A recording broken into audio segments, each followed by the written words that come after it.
Good morning, everyone. Welcome to the Shitlord Preachers podcast. This is episode 26. We're back again from another hiatus, as usual. So basically, do apologize for everyone who were trying to, wondering where we were. Definitely had a couple questions from people wondering why we went dark a little bit again, but the Shitlord Preachers podcast, for those of you watching us for the first time, this is basically where my friend Brook Potter and I, joining us from the UK, we're basically, we used to be preachers, and now we basically moved into politics and started seeing a lot of the same things. And so through our conversations we had, we're doing this podcast. Like I said, this is our 26th episode. We're really just going to go over a couple things, a couple of updates on what's been going on with us, and then some stories about what else has been going on. Maybe a little bit of, I guess, a recap of what we've kind of missed over the couple weeks. I am joined by Brook Potter, who is my friend here over in London. He's actually in an office right now. What are you doing in an office, Brook? Yeah, this is my new office. So I'm going to be using this space for a couple months, maybe 2 to 3 months. But yes, Amos, it's always good to be back in touch with you. I am a big reason why we have not had our regularly scheduled stream, because I have literally moved from where I was, and I'm actually out of London, which is very bizarre.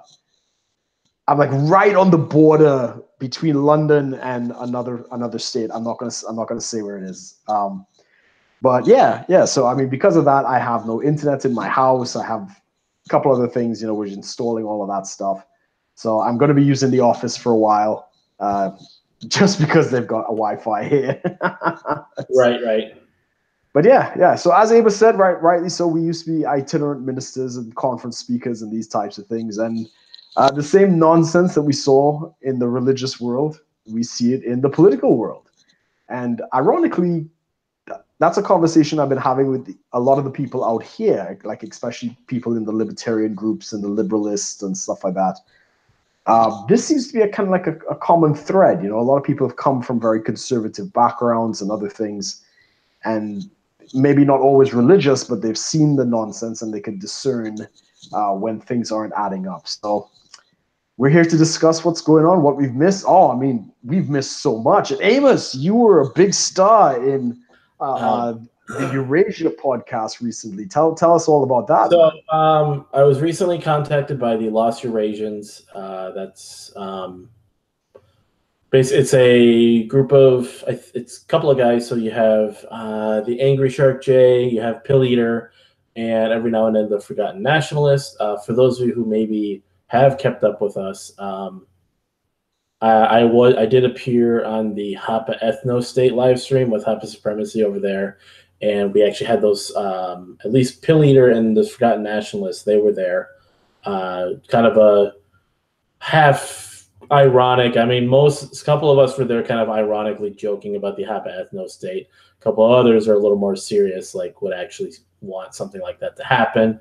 Anyways, they wanted to have someone who was Hapa to come on their stream and talk about certain things, sort of my upbringing and, growing up being a half Asian, half white, not really fitting into either culture.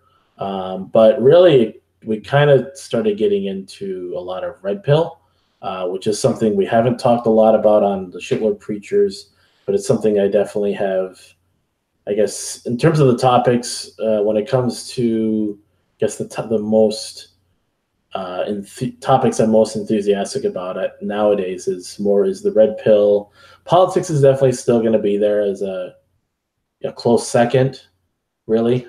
I've tried to steer away from red pill, talking about it too much at least on this stream, simply because I think it tends to incite the most triggering, the most outrage.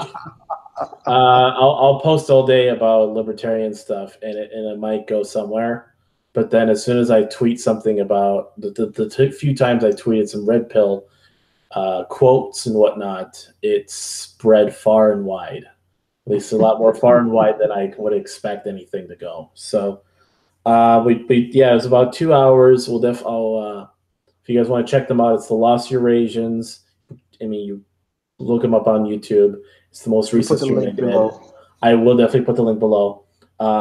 We went to 2 hours. They usually do an hour and a half, but it was I think the first time they did like a Saturday stream, so it's a little different.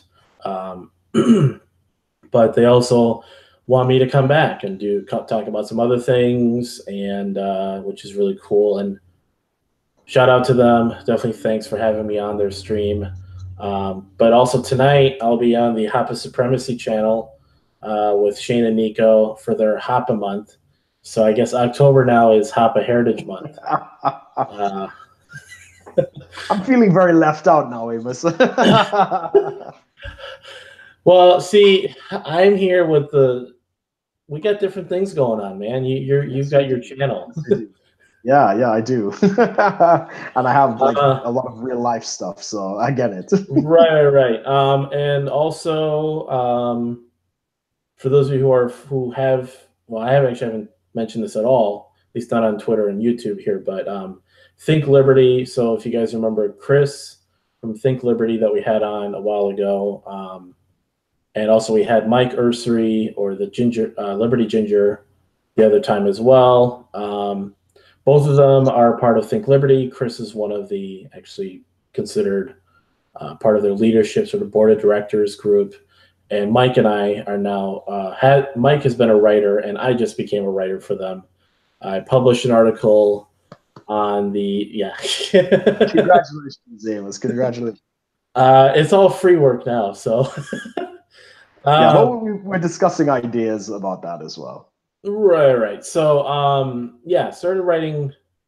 I've got one already published. I've got another one that's on the way, and another one that I'm kind of working on, but probably needs a little work on it still. So I'm basically just like taking my stream of consciousness, throwing it on the paper, and then I send it to someone to proofread it, and then I send it to them.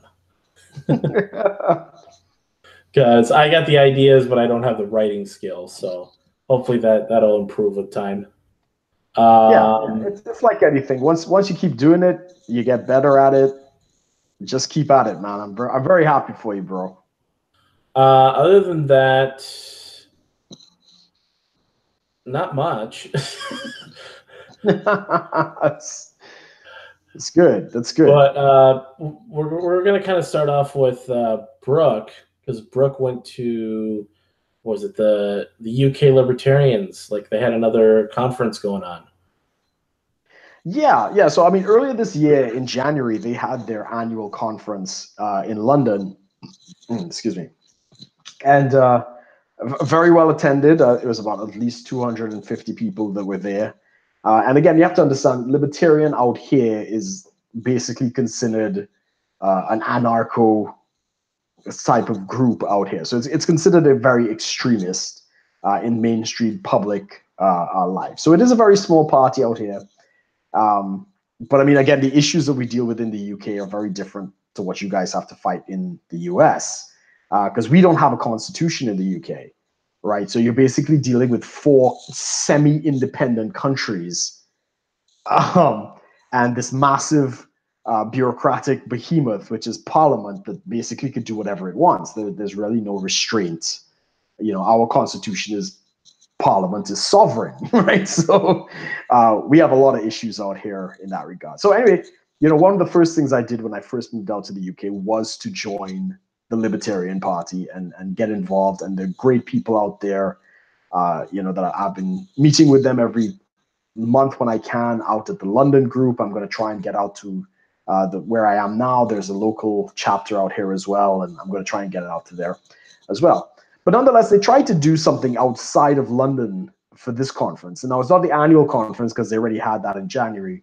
So they did something out in Milton Keynes, which anybody might, like a history buff, might know. That's the famous Bletchley Park where they deciphered the German Enigma machines during World War II. It's in Milton Keynes. So a very historic village.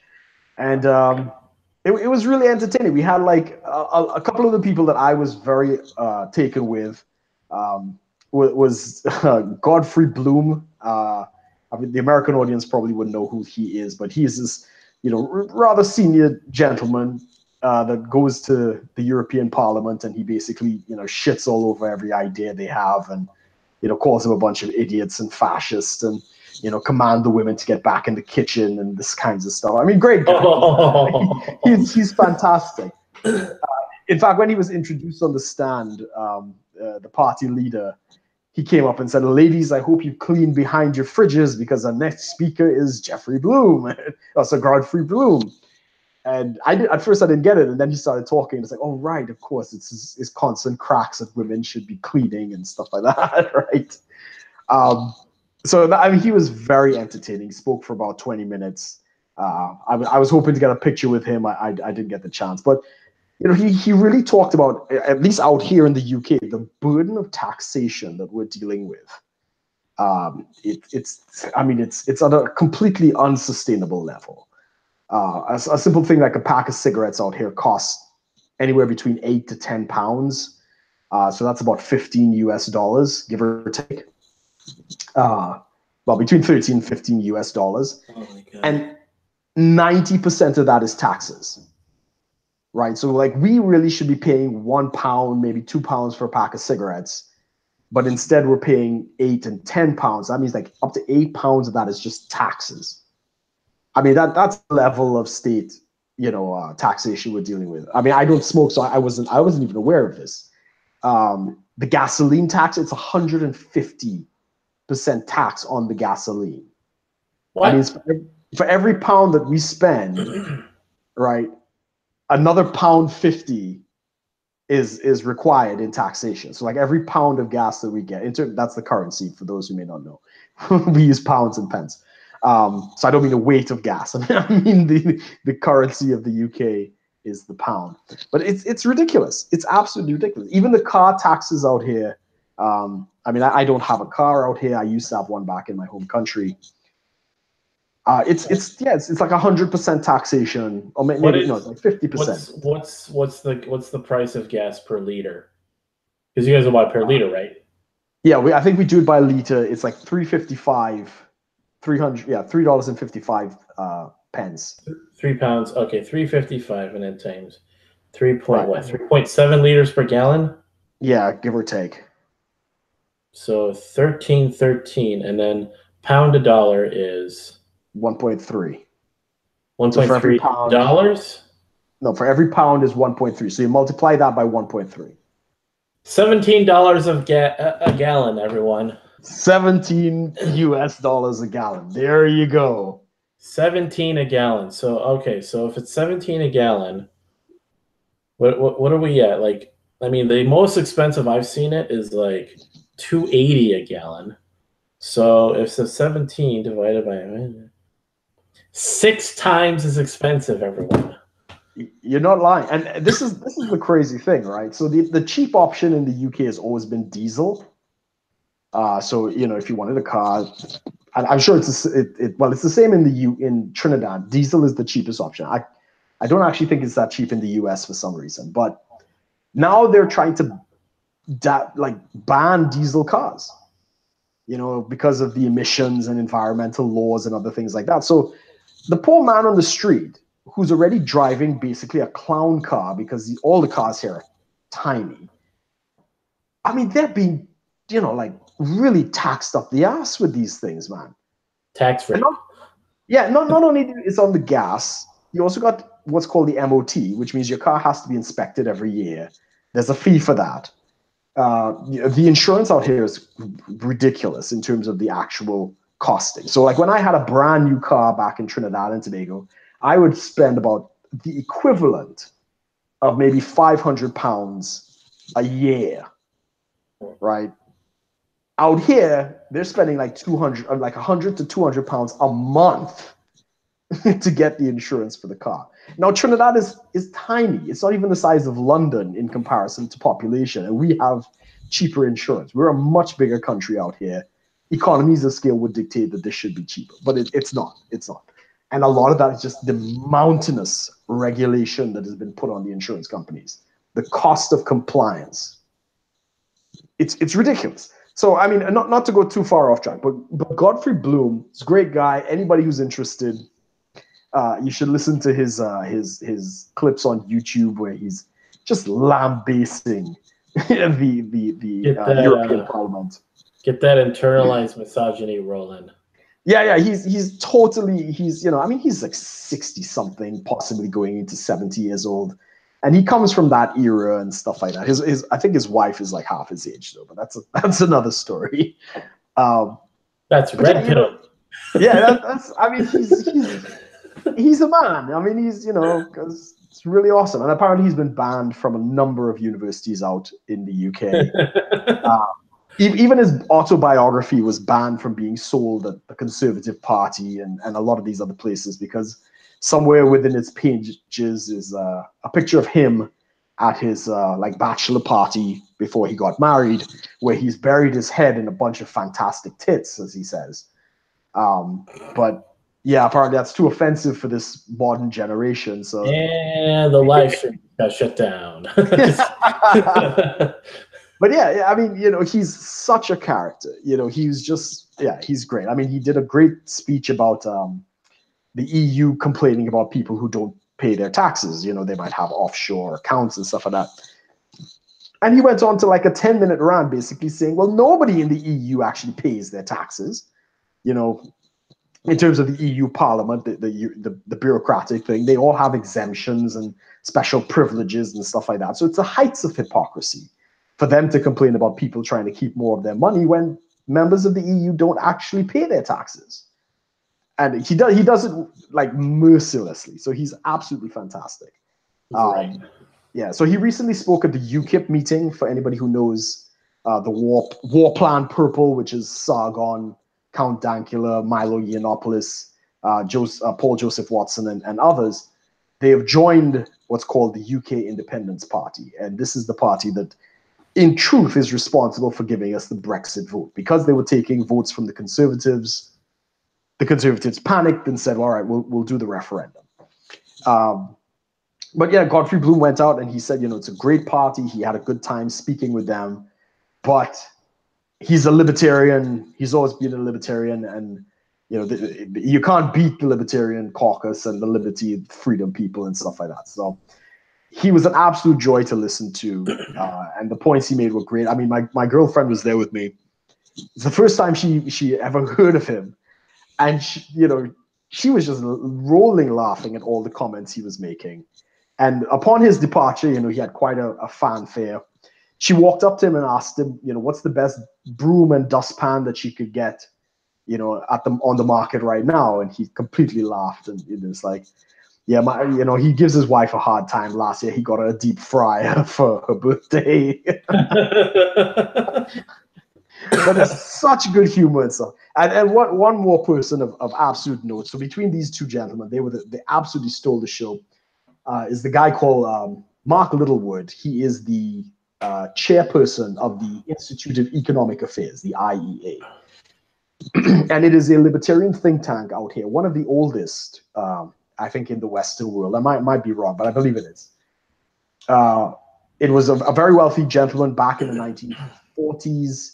Wanted to start a libertarian party, but by the persuasion of Hayek, he founded the IEA, and they've been writing publications about free market economics. And they had the radical idea back in the 1970s of a privately owned telephone company, and everybody thought that was blasphemy. And would they be like Fee or Mises? Yeah.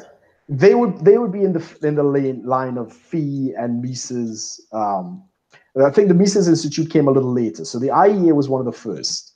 But they share content. Like Fee would publish on the IEA and back and forth and these sorts of things. Okay. And Mark Littlewood, he's the chairman, great guy. I went up to him and I shook his hand and I said, if ever I wanted to get into politics, I wanted to work for a think tank like the IEA. And he made this great story about government waste out here in the UK. We have a high-speed rail project that's taking place currently. Oh, Basically to connect London to Birmingham and Manchester, which are two big cities off to the northwest. And I mean, we already have the high-speed rail running from Ashford, Kent, into London. So my friend out there, I used to take that into London quite often. It's like 38 minutes, into London and out. It's really good. But the cost of it, of course, is ballooned, as all good political projects tend to do, right? So it started off at 30 billion, then it was 54 billion, and now it's close to 100 billion in the space of 2 years. And a couple billion has been spent, and the thing hasn't even started yet. So Mark Littlewood made the comparison to say that in India, at this present moment, the Indian government is spending £100 million to launch a rocket to the moon, and basically their moon landing. That's what they're doing, right? But the UK is going to spend £100 billion to go from London to Birmingham.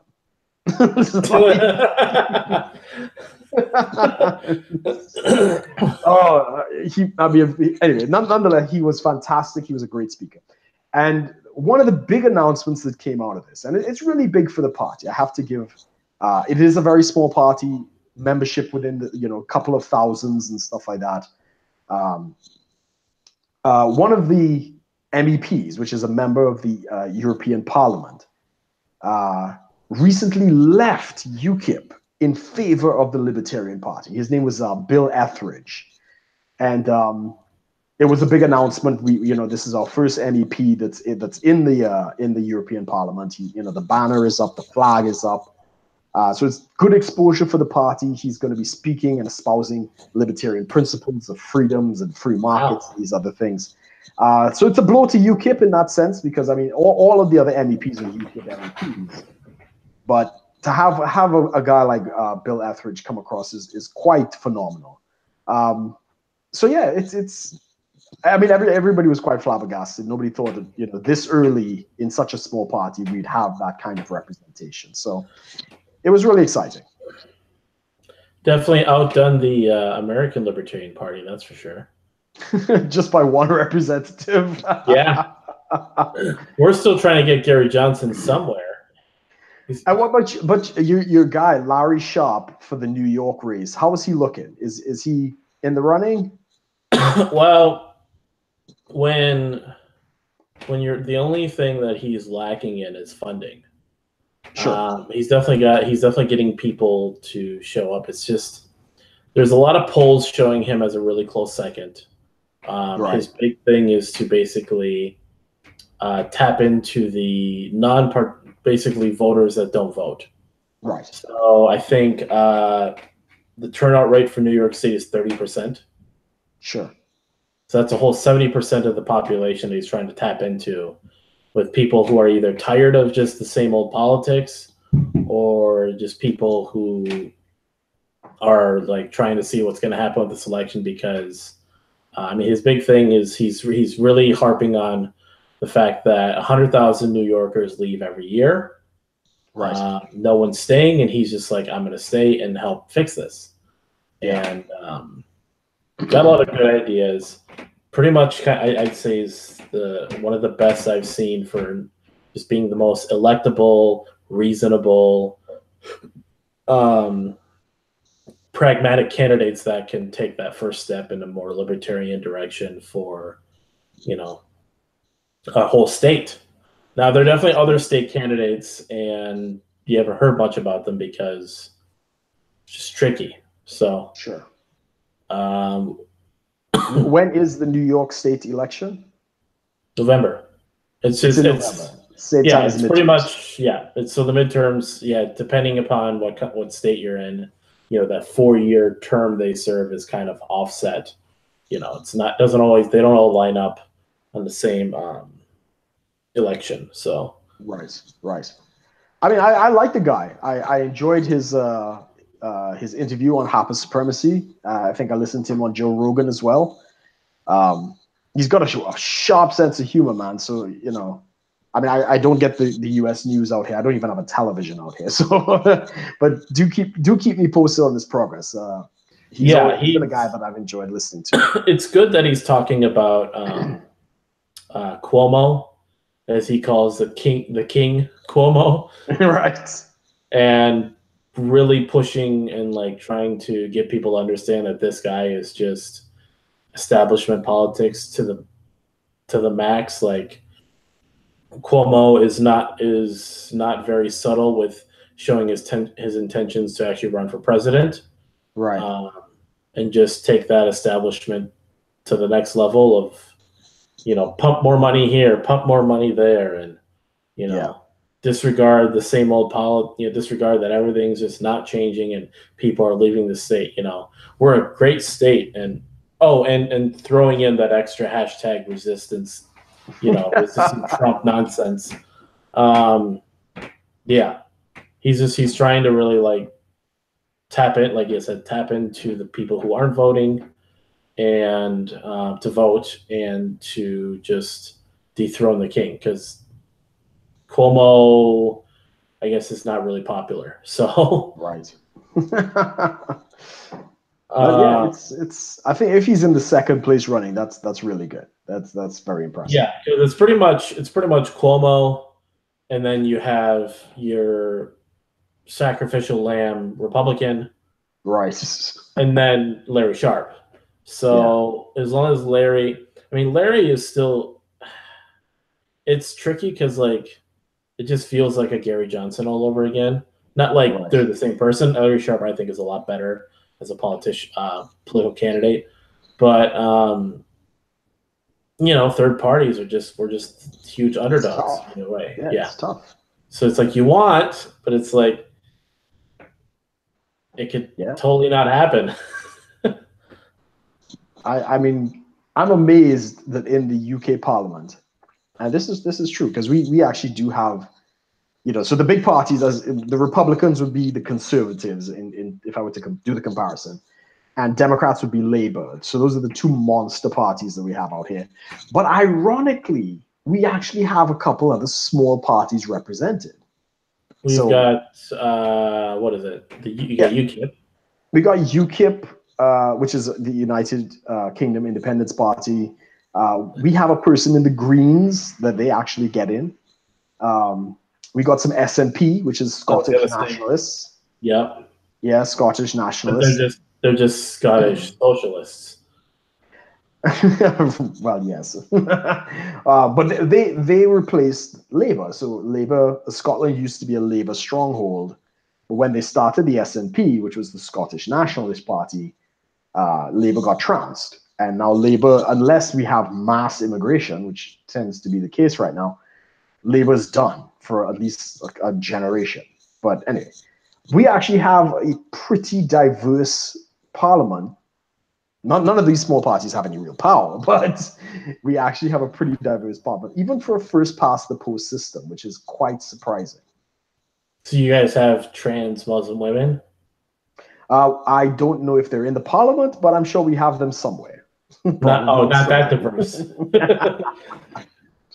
I mean, we have some very interesting people. Like I remember on one day, there's a guy called I can't remember his first name. Something Lammy. I can't remember his first name.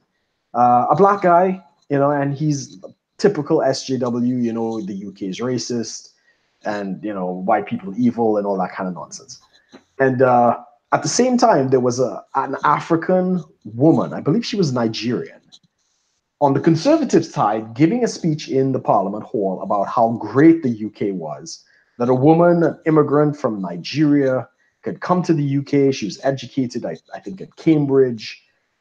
She got her, doctorate, and she's entered the life of service, and the Conservative Party welcome. So you have these two absolutely diametrically opposed points of views coming from these people, and it's all in the same house. These people are sitting next to each other. So, I mean, that is, as far as crazy as I think that is, it is very diverse. I have to say that. Yeah, it's pretty crazy. Diversity is your strength, right? Got to enrich that culture somehow. Fuck that shit, man. That's not true.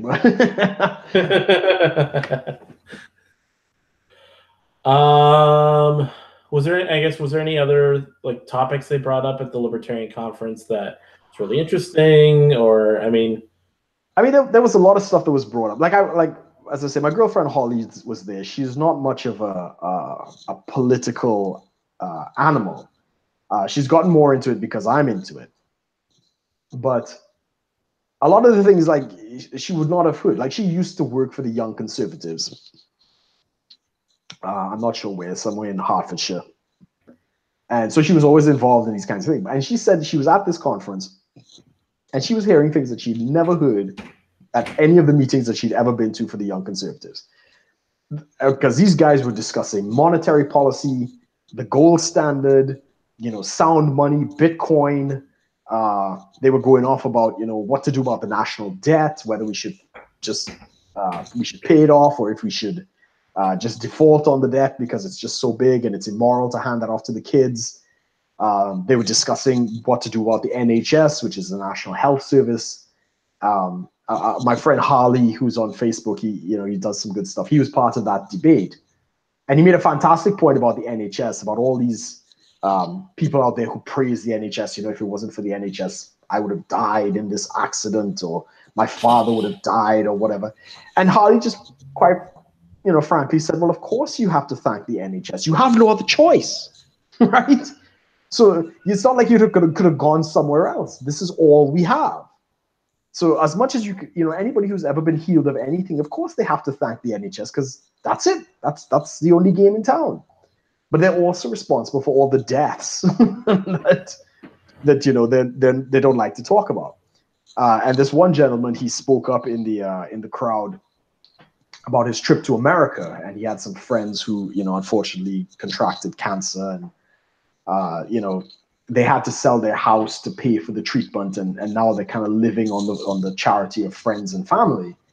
And he said this in a kind of snide way, like, at least we don't have that here.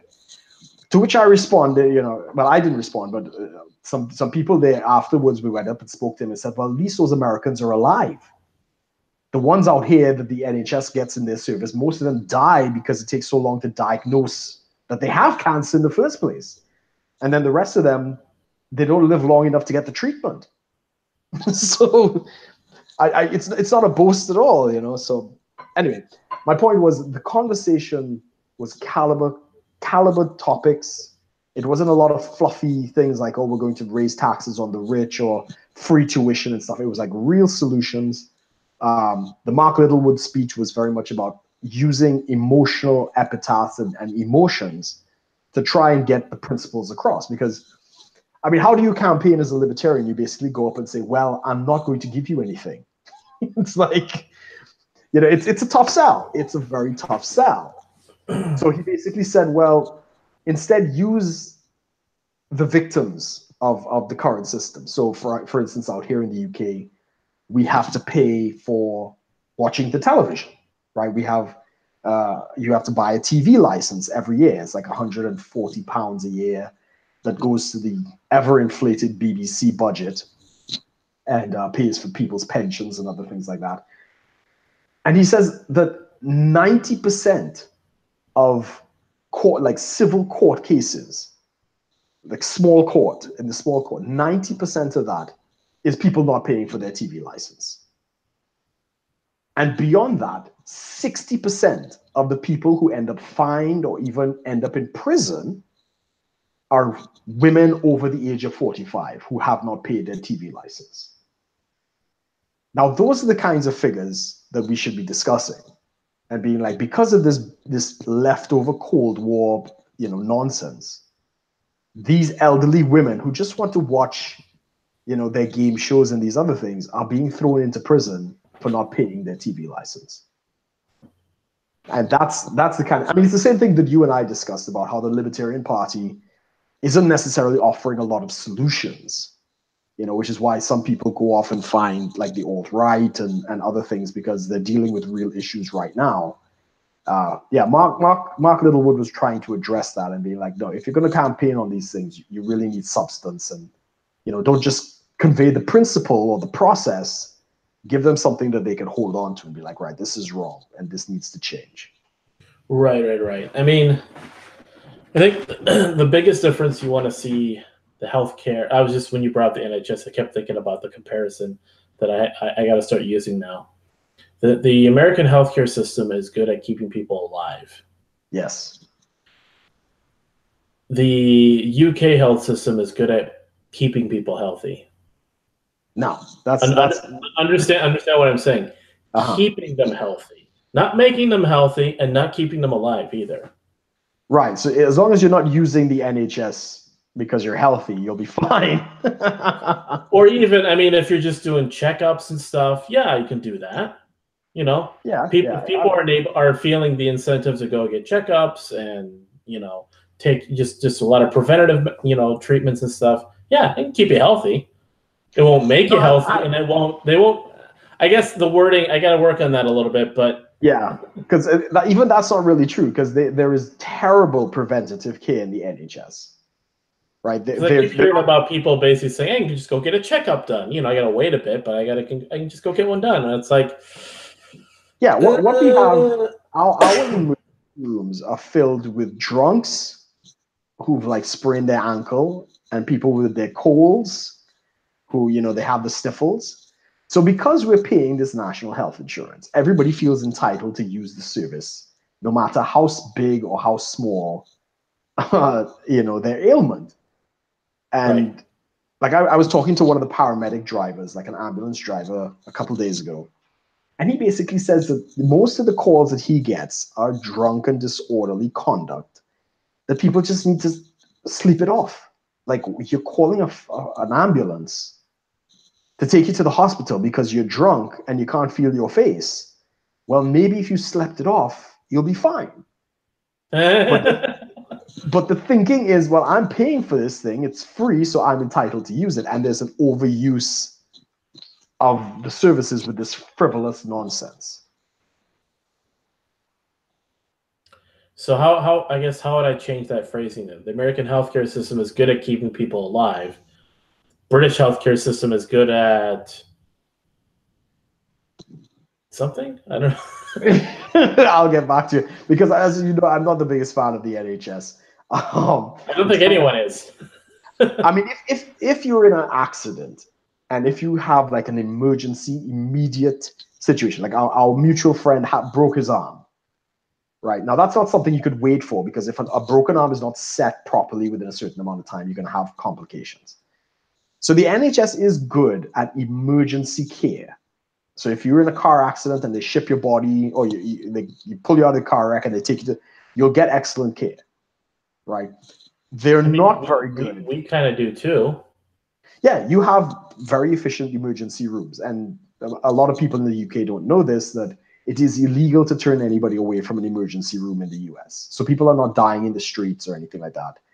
If you make it to an emergency room, you have to be treated, right? You might get a bill afterwards, but you're going to be treated.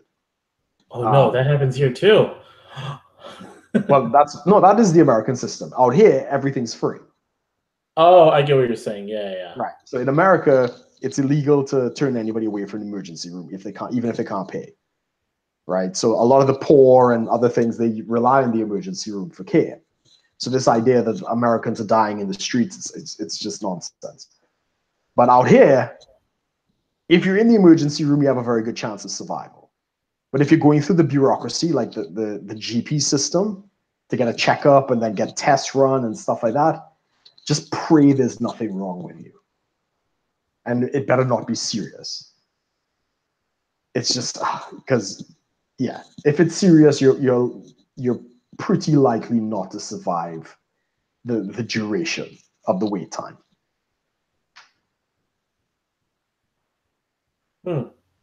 So I guess I should just say American healthcare system is good at keeping people alive. British healthcare system is good at keeping people or easily kept alive. It's a work in progress. Because if you're not easy to keep alive, well, you're fucked. Yeah, because there are a lot of people who are dying from the NHS out here. They don't want to tell us the full extent of it, so we don't actually know. But yeah, it's pretty bad. It's pretty bad. But anyway, I mean that was the Libertarian Conference. It's always a good time, you know. And then we went for drinks before the conference, and we went for drinks after. My girlfriend and I, we were too tired to go afterwards, so we just went back to the hotel and cuddled. And yeah, it was a great time. I love seeing the guys.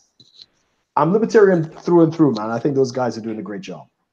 Yeah, and that was kind of a tricky thing with the Lost Eurasians, because they're pretty on to the sort of the Hapa ethnostate idea, which I can kind of understand. I mean, we talked a little bit before the stream where you know, you and I are still libertarians. You know, granted, a little more pragmatic when it comes to ideas like borders, and you know, I'm kind of shying a little bit away from the anarchist kind of views, just like, yeah, you need a little government, you know. Maybe anarchism could work, but it's you need a little government. It's a little bit. I'd agree. And but they're you know, they were asking me, you know, I basically had to say, like, you know, I agree. Like, there's a lot of issue, you know, where libertarians tend to acknowledge human nature when it comes to economics, business practices, and just, you know, capitalism. Like, they'll just say, yeah, human nature is why capitalism is so great.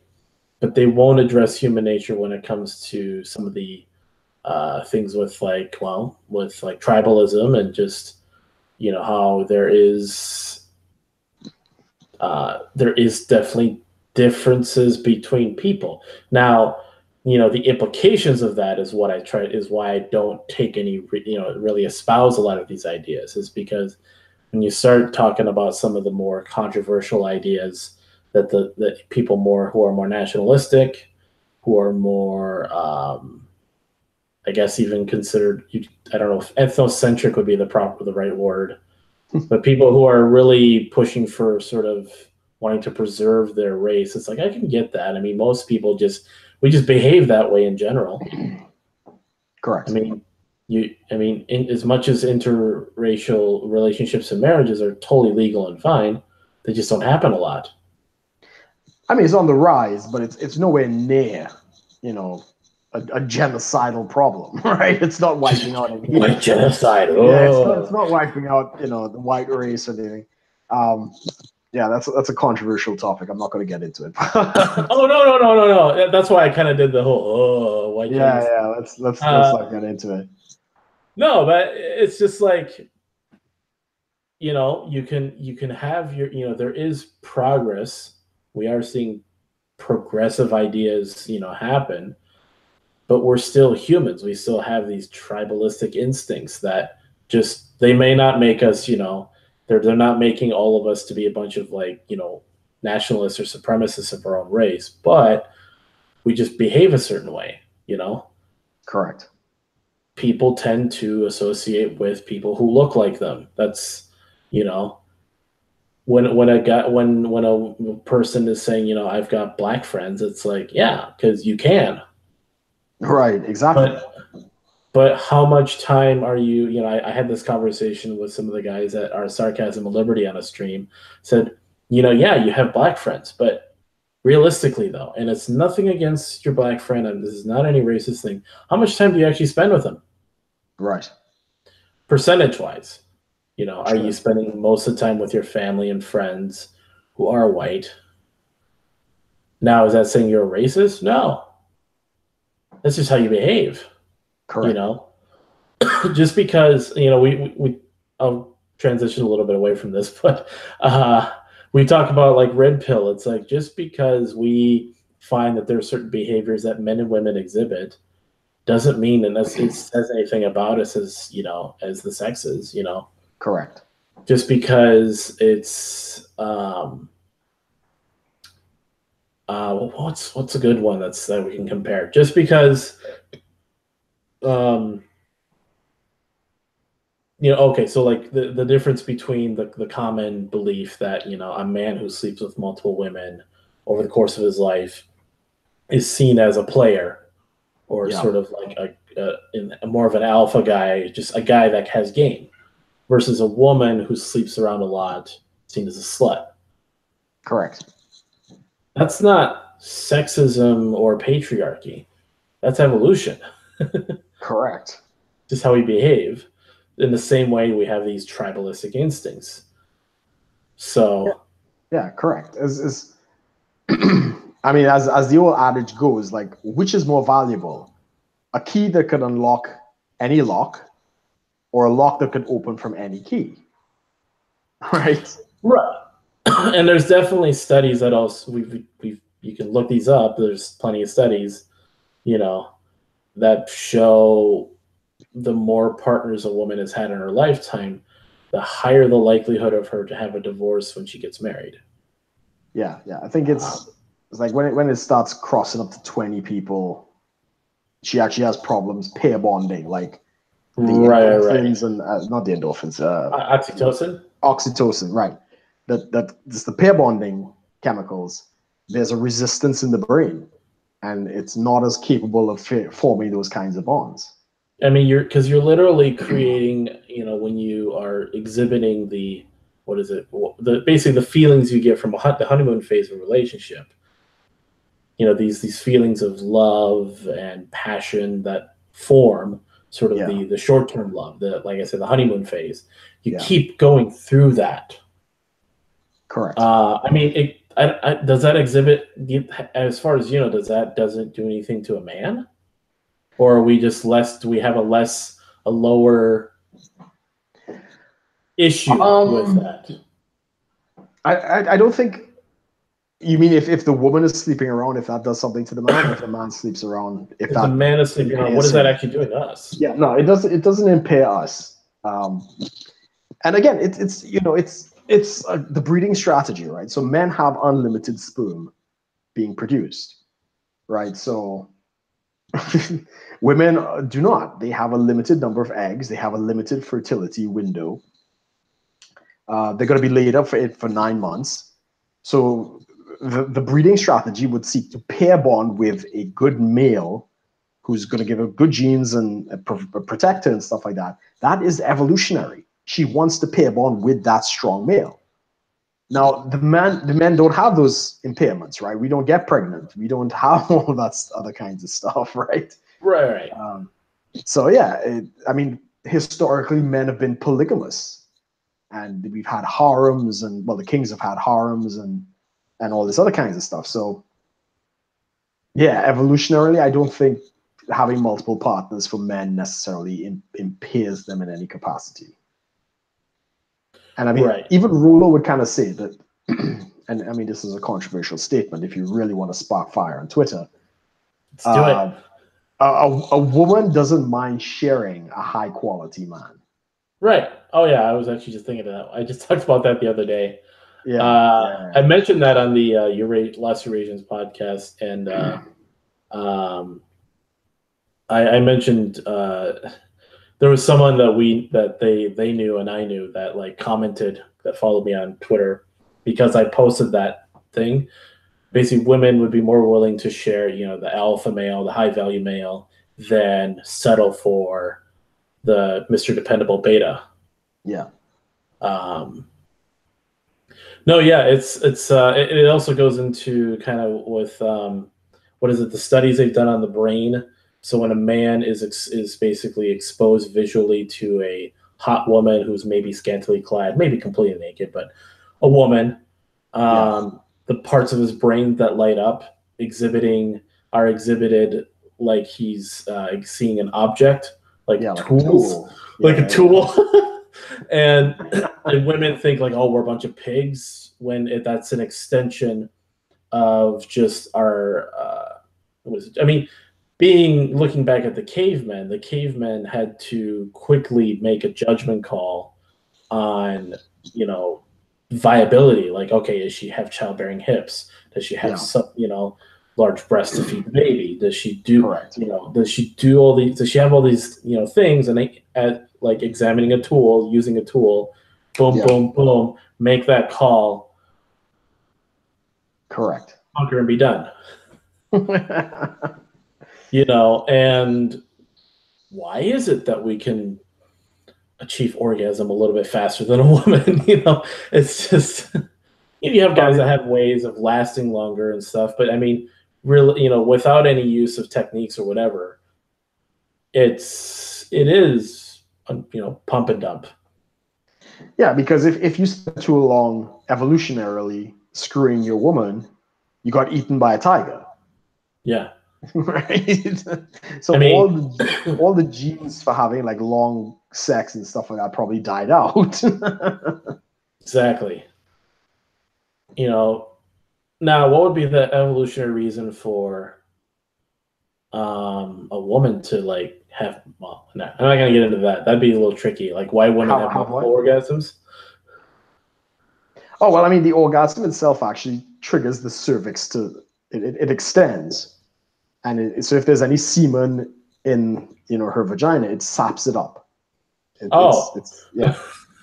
So multiple orgasms help her to impregnate, to get pregnant, basically. Well, yeah, it's muscle contractions, kind of. Yeah.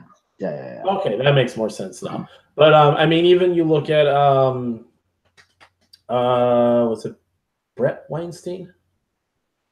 Right. Brett Weinstein of the Me Too infamy.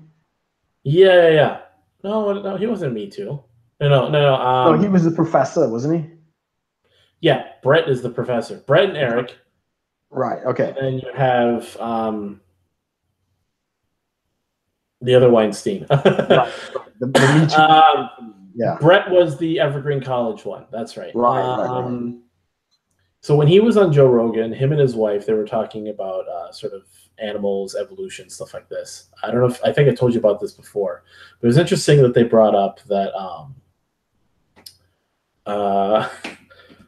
an evolutionary trait that women exhibited was so like women are human Homo sapien women are one of, I think they're either one or one of two mammals. There's like 5,000 or 6,000 mammals in existence. We're like the only mammal, if not one of the other, mammals that have engorged breasts. With women have engorged breasts, both in and out of ovulation. Right. Which is rare. And then they said it was probably evolved that way to stave off rapists. Because among mammals, I guess, engorged breasts is a sign of being in ovulation. Yeah, so since a woman looked always to be in ovulation. Now, definitely, there's women see signs of like breast enlargement and stuff through childbirth, stuff like that. Sure. But not noticeably in the way that you would like. Yeah, it's not a initial. Yeah, you would just see a woman. Oh, she's got breasts. Like, well, that was I guess at some point in our past was so that you wouldn't have men raping her because they wouldn't have time. Right. Because now it became confusing. So it was kind of, they said it was kind of a violent imagery to be kind of conjuring up to think about, like, what? I'm not sure if that works evolutionarily, because rape is actually very pro-evolution. So I'm not exactly sure how that will work, but I'll take it. You never know. I mean, maybe if you go with no morality and you're just looking at evolution, right? Right. Yeah, I'm just saying that, rape is actually evolutionarily acceptable because it's the stronger, inseminating the weaker in that sense, which is the argument that a lot of people who have like, subjective reality and morality, they don't like to hear. Right. And how, but that's a tricky thing because that is tricky, because we're morality is still a very new thing for humans. In terms of our history, morality is still kind of new, wouldn't you say?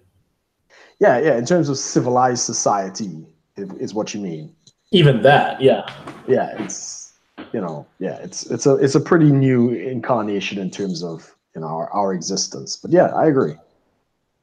Not to diminish it, by the way, for everyone watching, we believe in being moral. Yeah, of course.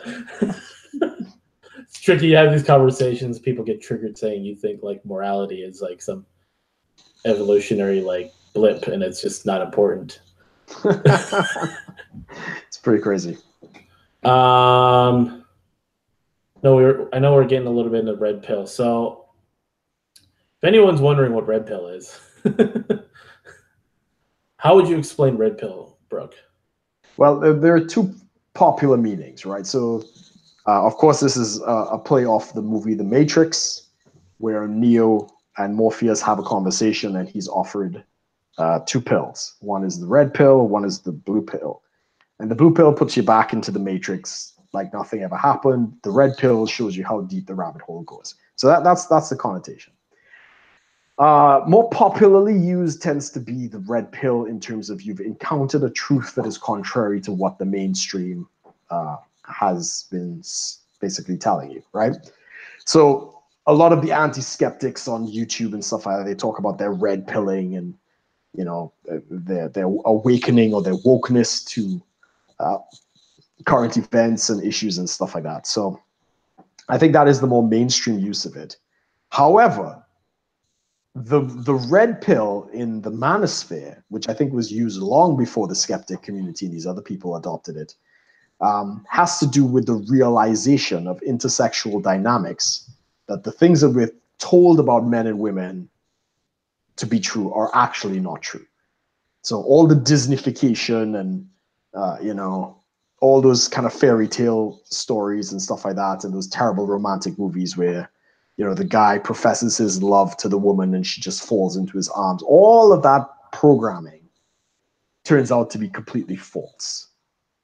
And that is the red pill in the terms of the manosphere community, is understanding what's really going on between men and women, understanding the breeding strategies of men and women, and trying to master them to some degree, you know, to maximize the man's return in that arena. That is the red pill. Now, I know I like how you talked about like Disney movies, fairy tales, and even like cheesy romantic movies. I was thinking of like what would be a good what medium would basically be showing a closer to red pill, like how the sex relationships tend to work. I couldn't help but think certain more like graphic novels or comic books. So if you look at like okay, to basically use a kind of a crappy movie as a reference, the Daredevil movie with Ben Affleck.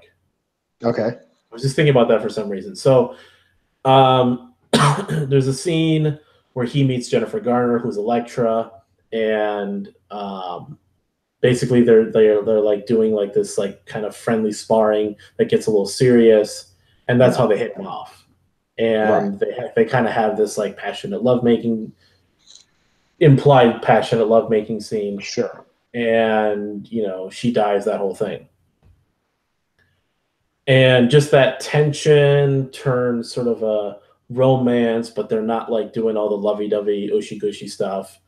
And it was kind of like there was no like, you know, professing love. Like you get what I'm saying, right? The dynamic shown there is, I'd say, is closer to red pill. Now it's not 100%. You still have, you know, the world is still kind of throwing in a little of the blue pill in there. With some aspects, but then I've even seen like just in comic books, you have a lot of this like, because there's action involved, there's more tension rather than this constant, like romantic movies tend to portray constant closure. Okay. Just the constant confessing of how you feel about each other. Oh, right. Okay. It's always conversations, it's always frustrations and miscommunications, you know, sort of and it's never like just showing like how to, you know, whereas in comics it's a lot of tension and then an explosion of passion, then more tension, then, you know, saving the damsel in distress, kind of, depending upon what you're watching, you know, like you never see. So like, for example, so with the Avengers, Hulk and Black Widow, Right. Scarlett Johansson and Mark Ruffalo. Yeah, my friend. Right. The tension they have in their romantic involvement is just that. It's tension. You never really see a lot of like, I mean, yeah, he's a little bit of like the nerdy guy.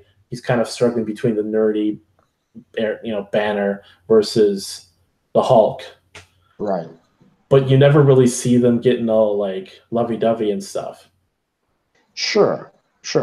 I mean, there are some very good examples of red pill in more of the classic movies out of Hollywood. The James Deans, the Humphrey Bogarts. I mean, if you've ever watched Casablanca, I mean, it's a fantastic story, but it really shows the struggle of what was his name? Can't remember the character's name, but it's Humphrey Bogart's character with this woman that he fell in love with during just as the Germans were coming into France, into Paris. And she runs off, and anyway, he ends up in Casablanca, which is in North Africa. And he's running a pretty successful saloon. He's doing well for himself, and she shows up suddenly, all these years later, into the war. And she's the lover fiance of this revolutionary war underground war hero, right? So he's fighting the resistance and stuff like that. But you could see the tension between him and the Bogart, well, her and the Bogart character, and she sleeps with him, implied in the film and stuff like that, just because it is what it is. So you do see bits of that. I mean, the best example of that, of course, is Streetcar Named Desire.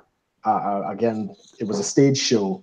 Marlon Brando played the character. I can't remember the character's name. But you have like the good girl, and then there's this kind of highty-floity, kind of pixie girl. And, she's being pursued by all the men, and they're all like, oh, I love you, I'll kiss you, I'll do this and the other. And Marlon Brando's character is a thug. He's just like, the epitome of like manliness. And he has his girlfriend Stella, and that's the famous Stella, Right. So him and Stella have the fight, and that's him in the rain screaming out to her, like, and I mean, he's just beat her, and he's screaming out to her, and she takes him back and stuff like that. But anyway, in the midst of the story, he ends up sleeping with the floity-toity girl, right? The little princess diva, who has all the men kind of flocking over her, and he basically has sex with her. And anyway, you do see these archetypes in the classic movies. You don't see it so much anymore. Mm-hmm. African Queen, Humphrey Bogart does it really well. The films with James Dean, so Rebel Without a Cause, Clint Eastwood, Dirty Harry, James Bond. Right? James Bond is, well, the older ones more so than the new ones. The new ones are kind of Sean Connery, James Bond. Yeah, Sean Connery, Roger Moore. Yeah, I wouldn't put it to Timothy Dalton so much. Maybe just because I didn't like his films, but that kind of alpha male, that kind of thing. I mean, there's a great scene in Goldfinger with Sean Connery. Is it Goldfinger? It might be. I have the movies wrong. There's so many. But the girl, he walks into the apartment, and the girl is in the hot tub, in the tub. The blonde is in the tub. And he walks in on her, and of course, she's naked under the water. And he just kind of sits down, and she's like, well, at least you could do is hand me something to wear. And he picks up a pair of shoes and hands it to her. I remember that. Yeah. So those are the classic depictions. You don't really see that anymore. I did actually enjoy close to it in Wonder Woman. The character that they wrote, the love interest in Wonder Woman, which is Chris Pine, is the actor. He was actually alpha male. He was actually like, I mean, he's up against Wonder Woman, so it's a very hard comparison. But you wouldn't recognize it because he was actually showing the strength, the excellence, all of the traits that make like a really good man, including self-sacrifice, for those who may not have seen the movie. So the reason I enjoy Wonder Woman is because, yes, she is the star, but they didn't write it in such a way that, oh, it's just a bunch of prissy men and they can't do anything, the bumbling idiots. No, the male character was actually very well written. And he, I mean, obviously he doesn't have the strength, the power, these other things, but he was a true hero willing to put his life on the line, for the war. And I thought they wrote that really well. Yeah, it's it's too bad that you just have. Yeah, I talked to you about stand-up comedians even.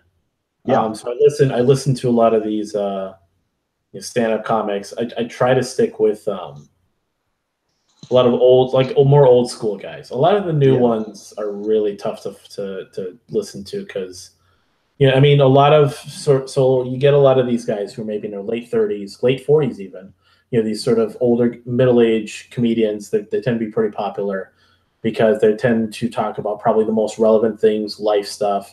But a lot of it just turns. I guess we'll touch on the blue pill. So just sort of just subjecting to their wives, never getting sex, and kind of even though they're working a full-time job or they're just working their asses off, they're still like expected to play a role of might as well just be a stay-at-home dad. Yeah. It's just kind of like the what is it, the honey-do list, all this stuff. You hear about all that, and I hear so much of that. And once I started really learning about red pill stuff with intersexual dynamics, I'm listening and I'm just like I'm laughing at a guy joking about like just the attitude he had. Well, if I do this, I might not have sex for a few weeks, and not that I had sex anyways. And I'm just like, I'm like, oh God, I'm hearing that, and I was like, this isn't even funny anymore. Yeah, it's cringe. It's showing a problem because everyone's laughing because a lot of them know it's true. I mean, you've got husbands and wives are probably going to these shows. We don't even have sex anymore, and I'm like, that is horrible. On the Lost Eurasians, like we talked about how you have the alpha Chad, you have the feminine Stacy's, and then you have like the beta Melvin and like the tomboy feminist strong woman, Becky's and stuff. So we talked about how like what's going on is the further feminism is going to push. We talked about how I actually mentioned you, Brooke. I told him how you kind of brought me a little bit into the red pill. Yeah, and I heard the story. Yeah. Do you hate women? At some point, I had to ask, man. It was kind of like I'm just like, well, you're but really they're just like, hard. but they're being like this. Like I looked for those of you who don't know, even like so the red pill subreddit community on Reddit is actually quarantined right now. You have to go through like loopholes to even see anything. Yeah. And I was looking at how one of their first posts describing the community, they said, we can't blame feminism for everything. And I'm starting to see, okay, yeah. You want to, the red pill is kind of, for me, kind of makes me like just to be better than it. Like the red pill is just always, regardless of like, we'll still talk about feminism and all the stuff it's doing to mess up, intersexual dynamics. And, but at the same time, it's the attitude stays the same. Be better than it. Beat the game. The game is more difficult. Work harder then. Really embracing the burden of performance. Yeah, it should be noted that look, okay, feminism and all of its problems, which are many, it didn't create this nature in women. The women always had this nature. Right. Exactly. So right. It just hypergamy, let it loose without a reciprocating push from. Right. So feminism has freed women to be what they've always been. Right. And unfortunately, sometimes that's not a pretty thing. Right. Because a lot of them want to be like men. And like literally, some of them want to be men. Right. So, but I mean, and in the same way, though, I mean, we do acknowledge that if there was an anti-feminism, or meninism, to joke a bit, there'd definitely be problems there too. There has to be definitely a balance. I completely agree. So, I mean, before the advent of the sexual revolution and feminism and all this other stuff, I mean, we had social shaming and kind of leftover Puritan thinking. So religion kept a lot of women in check. It was, if you got pregnant out of wedlock, you were ashamed to the family, and honor and all these things would have been detrimental. But we don't have not that we're anymore. advocating for any of this, everyone. No. We're actually advocating for this. we no longer have shame in the society, right? Nobody feels shame about anything, right? I mean, just go to a gay parade and see what some of the people do in the streets. There's no shame. Yeah, so once upon a time, society shaming you was a way to kind of ensure good behavior. We don't have that anymore. For both men and women, by the way, not just women. Right. So feminism has done away with shaming. So, that's why slut shaming and body shaming, they're against that. But in fact, shaming is actually a very healthy thing for a society if it wants to remain civil. Yeah. But, yeah. Anyway, that's a whole other story. But I touched on how how basically I started to see, and I'll comment on it with some people that I talk to and just be like, because some people I've talked to used to kind of think, because I talked red pill, they were thinking I'm a MGTOW or an incel, and I had to really clarify that and but also remain civil on not getting sort of triggered. Irate, yeah, we'll say. So once that kind of cleared up, I would start making comments about just encounters I would have, and I would say, kind of pointing out, not like saying this is feminism's fault, but I would just say because for example, because through online dating, we'll say that's something I'm, had the most experience with through online dating because of ghosting. Yeah.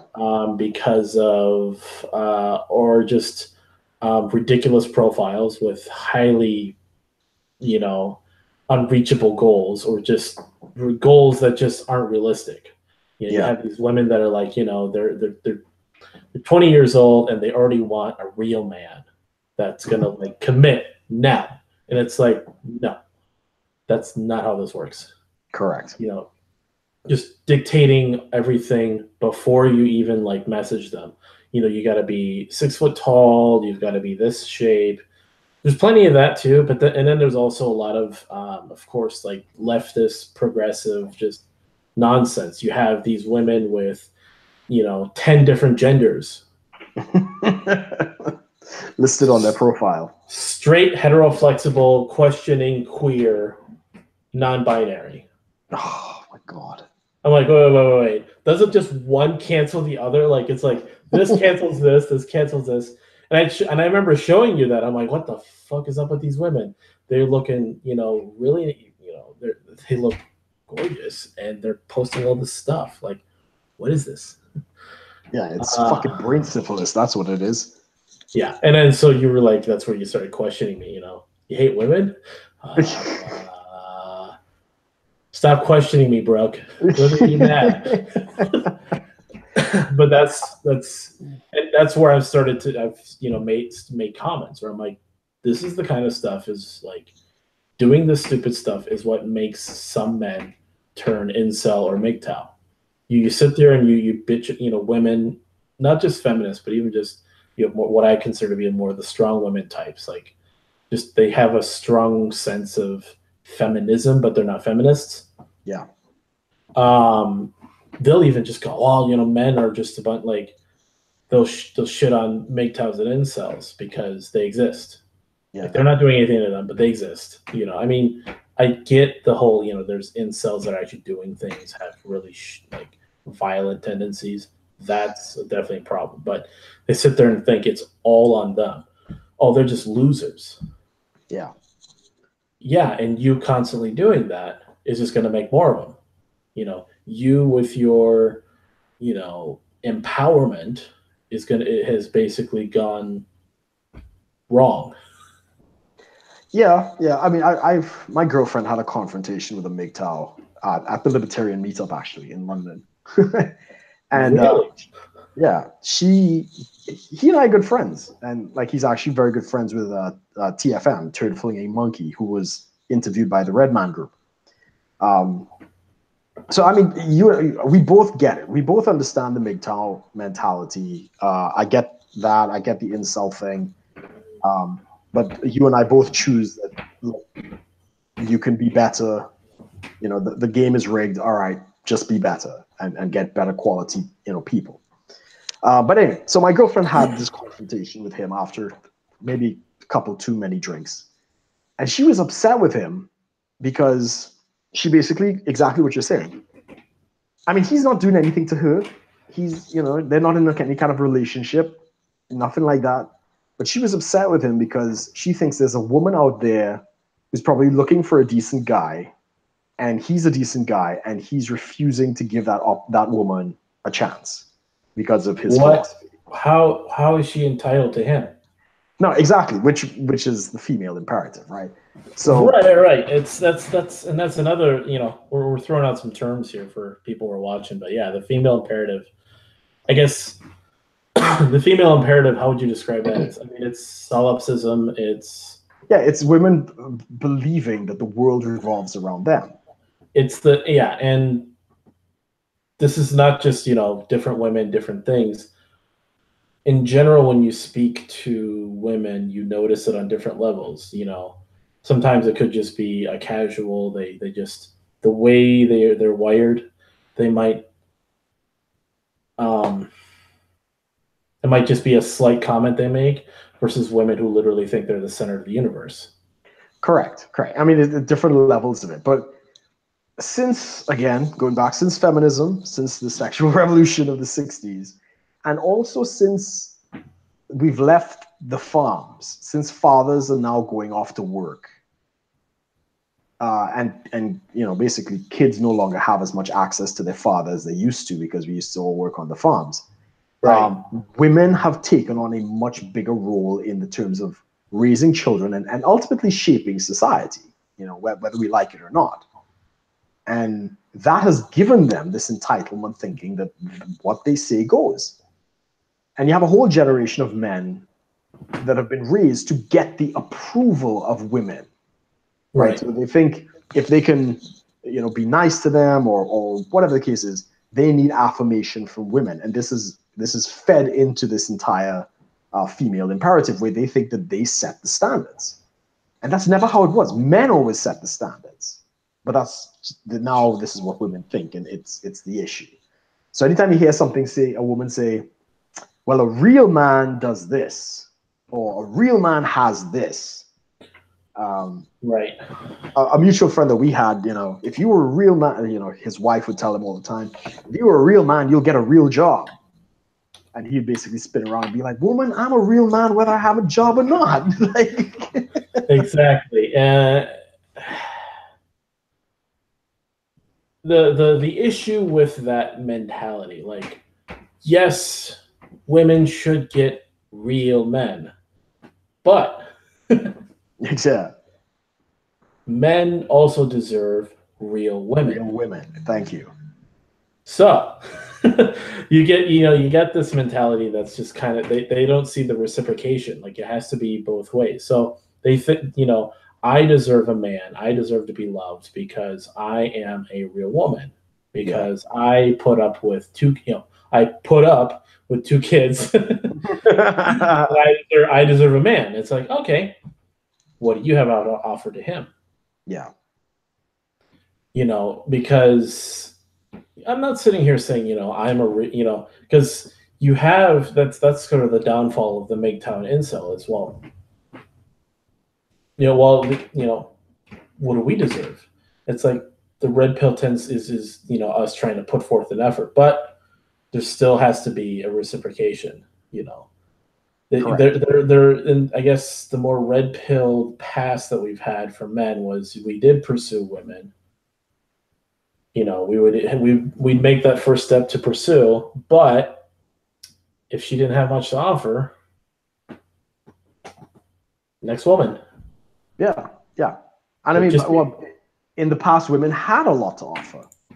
You know, they were willing to have kids, they were willing to cook and clean and, you know, help out around the house and prepare the food. And it used to be the world of women and the world of men. And very rarely did the two ever actually come together.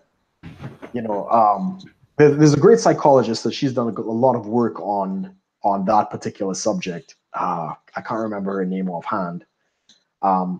But yeah, that was the dynamic that we have. But we don't have that anymore.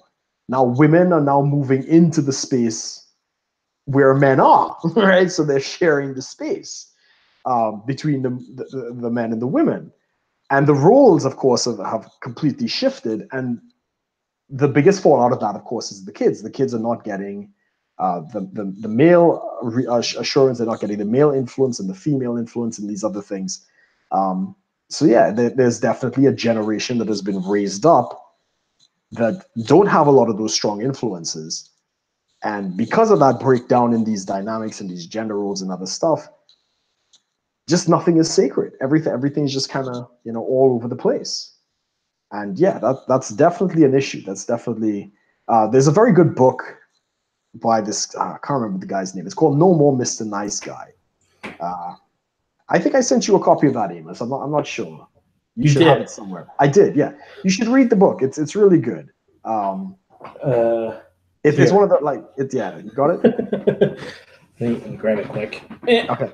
It's one of those things, I think at the 21 convention, it's recommended very highly and stuff like that. And it talks about a lot of these issues that because men and women are invading each other's space and the gender roles are all over the place, the fallout is that young men no longer have access to their fathers like they once did. And it's created a bunch of men that are just constantly seeking the approval of women. And that's where we're at. Are you still looking for the book? Yeah. Don't worry about it. It's fine. It's fine. You'll find it eventually. Right. It's in the apartment. It's in the apartment. Okay, yeah, I know I sent you a copy. But I was to say, it's really good.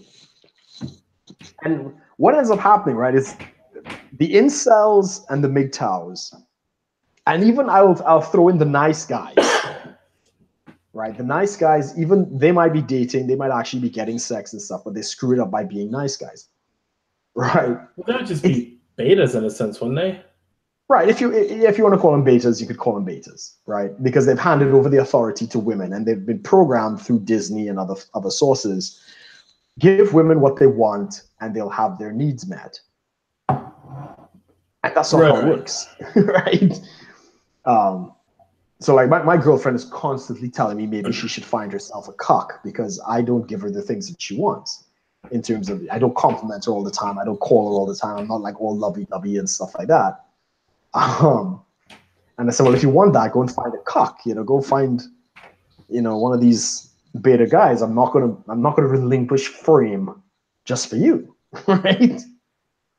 But yeah, those are the ones. So that mentality, we're not raised as men to counter that per se. Correct. We're just that typically, a real man would relinquish control and go, oh no, I'll what do you want? Correct. I'll get you whatever, I'll do this, I'll do that. And it's like, no, it's just like, I do my part, you do your part. Exactly. If you don't like it, you go. And it's not so much like you just want to just get rid of her or anything. It's maintaining that frame is actually going to create, if she really cares. I mean, I'm sure she cares about you. I'm not on her. Definitely. In general, relate with these dynamics, if the woman really cares about you, is generally interested in you, that would actually turn into respect rather than sort of this negative sort of tension where she's like, well, he's not going to do anything for me. Because if you're correct, an actual alpha male, you do give her things. Well, I mean, I do, as I say, I do give her things, not the things that she wants, right? But on the point that you just raised, this is something I just had a conversation with one of my flatmates. And Roland talks about this as well, is that a woman will never love a man the way we deserve to be loved or we want to be loved. And I think that's true. I think the best we could really hope for from women is not that they can't love us, but it's not going to be the same, is respect. And ironically, this was actually recorded in the Bible as well, right? So, Paul actually said it is like women, husbands love your wives, but wives respect your husbands. So maybe Apostle Paul was onto some red pill stuff. There's a discussion. Red pill in the Bible. Well, Come on. Rollo's fourth book is talking about religion and red pill. Yeah. So, and that, this is a good point, because the using a MGTOW talking point. So, Turd Flaying Monkey talks about the 3Ds. Yeah. Dudes, dolls, dogs, and dolls. Yeah, the three things a man actually needs. He believes a man actually needs is he needs his camaraderie, companionship with his bros. I mean, men need bros in general. Yeah. And a dog for more, I guess, if you're talking more, not like companionship in that way, maybe like physical touch, not sex, but physical intimacy and a touching. You playing with a dog, petting him, stuff like that. And then the doll is the actual sex part. Yeah, the sex doll. Yeah. Right. So, what does a bro? Well, honestly, what does a bro and a dog tend to give you? If you have a well-trained dog and you have really good friends, what do you have? Respect. Correct. And then you take in a little bit of that companionship. Like, an alpha man is not going to spend all his time with his woman. He's going to obviously have time with his buddies, with his bros, to the bar, watching sports, whatever else. So you are getting these needs still following the model of a relationship, instead of the MGTOW of withdrawing from the game, or an incel that wants to destroy the game. Yeah. You're still playing the game. Stuff. You're playing the game, getting your needs met as a human, without relinquishing control over your life as an alpha male, as a man. Yeah, correct. And there's actual good. You see the relationship with alpha men, relationship with beta men. Well, we talked about how you're going to have the Chads and the Stacys that are going to have crazy hot sex and passion, get married, have kids, maintain that passion through their marriage, where he is still maintaining frame. Yeah. And then you're going to have the Melvins, basically your beta male guys, and the Beckys, which is probably going to be your essentially non-feminines, maybe feminists, some kind of women. Yeah. They get together. Maybe they have sex in the beginning, but they start losing passion real quick. Basically, after he doesn't know how to game, she just wants things from him. So they start having sex every now and then as a means of transaction. He's just getting a reward. Yeah, exactly. Yeah, I like when Rollo talks about the difference between transactional and validational sex. Yeah. Or negotiated desire and genuine desire. Correct. Creating an atmosphere of like you're basically tapping into her desire. You're gaming in a way that she feels that she wants you. Because if you're always wanting her, you show that you do show that. But if you're always doing that, then she's just doing it to do it. Correct. That you have these women that have the best sex with that alpha Chad in a bathroom on some gas station in the middle of nowhere. Yeah, and nobody's looking. And then she meets Melvin, and they have sex. Probably not bad, but not as good as you'll ever have with that one guy. Quite possible. Because she felt validated by him. Yeah. Well, she's just putting out for the husband eventually. Right. So I like Rollo is people. I share all this stuff, and then I start to talk about who Rollo is and what his life is like. People go, "Wait, what? He's married? Yeah, he has kids? Two daughters, I think." Yeah. And still, I think he showed a picture of his wife the other day on the Red Man Group live stream. Oh, I didn't see that yet. You can tell she's definitely older because he's like 50 and she's close to that age too. But she's like still working out in good shape. Like he says, the way things are, like they're still keeping in shape, still, um, taking care of themselves. That's another thing about the red pill is self-care. Like there's still that going on. Yeah. Like what happens a lot was you have people you see these memes. There's another thing is our meme culture has blue pill in it. You see memes where like you have like a good looking couple that's like on their wedding day and she's like getting kissed by him and she says, now I can get fat. Yeah. She's accomplished the mission. Right. It's like I've snared one to take care of me while I get fat and unattractive. Basically, I could stop trying so hard. But if he's a real man, Brooke, he'll love me for me. Yeah, exactly. I mean, what the example Rolo uses, like, just be yourself, women want you to be, yourself, because that means you're not hiding anything. They get to see you for who you are. But it's also stupid advice. Like, you really expect the fitness model to, just love you for who you are when you sit at home playing video games and eating pizza all day. Like, exactly. It's like, come on. No, yeah. You wonder why people are having these issues. I've tried talking about the issue of what is it, the middle-aged men that are having higher and higher divorce rates. Right. Yeah. Once their children leave the house and there's no, essentially the incentive to stay together goes away. Yeah, in a lot of cases, that's true. And the man starts to realize that his sexual market value is still pretty high up there. And yeah, there's a whole lot of stuff we could go into with that.